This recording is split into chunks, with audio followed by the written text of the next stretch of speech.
ଓଡ଼ିଶାରେ ଡିଜିଟାଲ ଶିକ୍ଷା କ୍ଷେତ୍ରରେ ଏକ ନୂଆ ମାଇଲଷ୍ଟୋନ୍ ହେଉଛି ଇ-ସ୍କୁଲ ଓଡ଼ିଶା ଡିଜିଟାଲ ବିଦ୍ୟାଳୟ ମିଶନ। ତେବେ ପ୍ରଥମ ଦିନରେ ବାଲେଶ୍ୱର ଜିଲ୍ଲା ବସ୍ତା ବ୍ଲକର ବିଭିନ୍ନ ସ୍କୁଲରେ ସଫଳତାର ସହ କାର୍ଯ୍ୟାନ୍ୱୟନ ହୋଇଛି।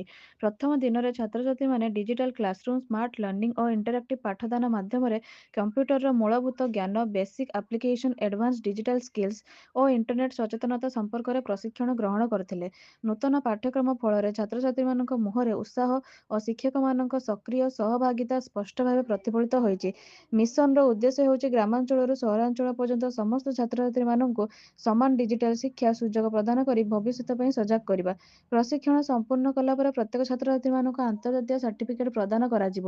ପ୍ରଥମ ଦିନର ସଫଳତା ପଛରେ ସ୍କୁଲ କର୍ତ୍ତୃପକ୍ଷ, ଶିକ୍ଷକମାନଙ୍କ ନିଷ୍ଠା, ପ୍ରଶାସନର ସହଯୋଗ ଓ ପ୍ରକଳ୍ପ ଟିମ୍ର ଅକ୍ଳାନ୍ତ ପରିଶ୍ରମ ମୁଖ୍ୟ ଭୂମିକା ନିଭାଇଛି। ପ୍ରକଳ୍ପଟି ଆଇସିସି ଲିମିଟେଡ୍ ଦ୍ୱାରା ପରିଚାଳିତ ହୋଇଥିବା ବେଳେ ଆଗାମୀ ଦିନରେ ବାଲେଶ୍ୱର ଜିଲ୍ଲାର ସମସ୍ତ ସ୍କୁଲକୁ କଭର କରିବା ସହ ସମଗ୍ର ଓଡ଼ିଶାରେ ଏହି କାର୍ଯ୍ୟକ୍ରମ ବିସ୍ତାର କରିବା ଲକ୍ଷ୍ୟ ରଖାଯାଇଥିବା ମିଶନର ଉଦ୍ଦେଶ୍ୟ ବୋଲି କର୍ତ୍ତୃପକ୍ଷ ସୂଚନା ଦେଇଛନ୍ତି। ମୋ ନାମ ଅଜୟ କୁମାର ପାତ୍ର, ହେଡମାଷ୍ଟର ବସ୍ତା ଗଭର୍ଣ୍ଣମେଣ୍ଟ ହାଇସ୍କୁଲ ବସ୍ତା। ଆପଣଙ୍କର ଗତକାଲି ପାଖରୁ ଇ ସ୍କୁଲ ପ୍ରୋଗ୍ରାମରେ ଡିଜିଟାଲ ପ୍ରୋଗ୍ରାମ ଏଇଠି ଆମ ବିଦ୍ୟାଳୟରେ ପ୍ରଥମେ ଇନାଗୁରେସନ କରାଗଲା।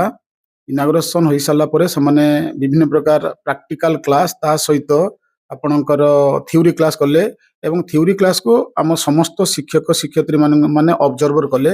ସେ ପିଲାମାନେ ବହୁତ ଭଲ ଭାବରେ ଟିଚିଂ ଦେଲେ, ଯାହାଫଳରେ କି ଆମ ପିଲାମାନେ ଡିଜିଟାଲ ବିଷୟରେ ଭଲ ଭାବରେ ଜାଣିପାରିଲେ, କମ୍ପ୍ୟୁଟର ନଲେଜ ମଧ୍ୟ ଗେନ୍ କରିବେ ଏବଂ ପ୍ରଧାନମନ୍ତ୍ରୀ ମୋଦିଙ୍କର ଯେଉଁ ଡିଜିଟାଲ ଇଣ୍ଡିଆ ସେଟା ମଧ୍ୟ ସଫଳ ହେବ ବୋଲି ଆମେ ଆଶା ରଖୁଛୁ।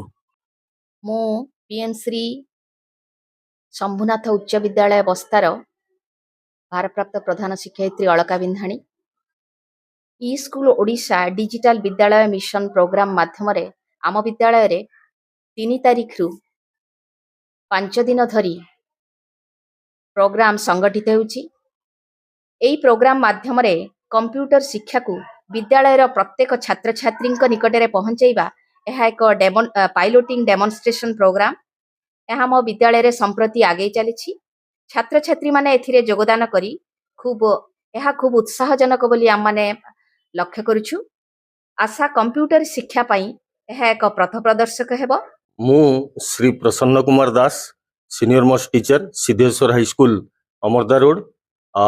आज जो आपणकर आइकॉनिक एजुकेशन कम्युनिकेशन लिमिटेड जो कंप्यूटर इंस्टीट्यूट फ्रॉम भुवनेश्वर एवं तार ब्रांच बालेश्वर जो आम स्कूल रे 5 days जे piloting demo orientation program for the students from class 6 to 10 जो प्रोग्राम आयोजन आरंभ करिसेंती 5 दिन पाई खूब सुंदर फास्ट डे रे 6 जणिया टीम जो आमर क्लास 6 ରୁ 10 पर्यंत पिला माननकु ये प्रोग्राम एवं ये कंप्यूटर शिक्षा पिला माननकु प्रदान करूचंती।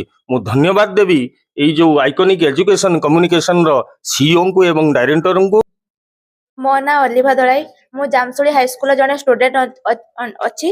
आमर जो मैडम आसे हमको कंप्यूटर पढ़ाउछंती ताहा बहुत भल माध्यम हमको बुझाई पारछंती एवं प्रैक्टिकल करके हमको देखाउछंती एवं आम स्कूल रे जो कंप्यूटर शिक्षक जने नथिले तो सी आसी हमको एई किछि दिन हबो पढ़ाउछंती एवं समस्त पिला माने किछि बुझी पारुछंती। मु आशा करूछि कि सब पिला माने भल भाबरे बुझी पारिथिबे एवं समस्त तांको पाखरे पढ़िया पई मन करंतु बोली मु भाबुछि।